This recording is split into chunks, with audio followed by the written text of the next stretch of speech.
Good morning, St. Peter's. We continue in a life of faith. Do you have a faith, or do you trust others, especially others who may have, well, hurt you or broken you in the past? It's very hard to, isn't it? In this morning we see a story of Joseph, and I just want you to consider Joseph's position before we get to what it says about him. It talks about him living a life of faith. Consider that Joseph, when he was younger, if you remember, he was thrown into a well by his brothers. He was betrayed by his brothers. His death was covered up.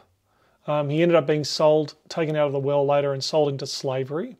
His whole life was a life of betrayal, a life of abuse, a really terrible life in connection with his family. How would you have trust in others? Listen to what it says in chapter 11, verse 20.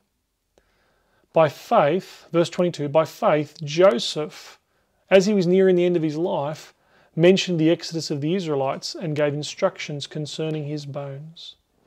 Joseph told his brothers where to take his bones and talked to them about the promised inherited land.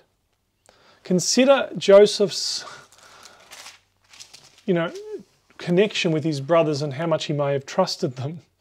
Here, though, it shows that Joseph trusted his brothers, or at least was willing to come out again and trust his brothers. By faith, Joseph mentioned the exodus of Israel and gave instructions concerning his bones. Sometimes a life of faith means extending trust in others.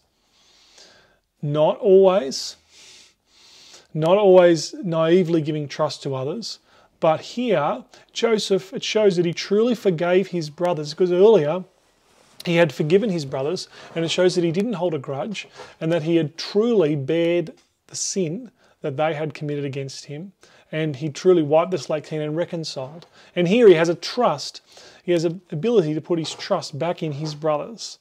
An amazing story of redemption and reconciliation, sacrifice and forgiveness.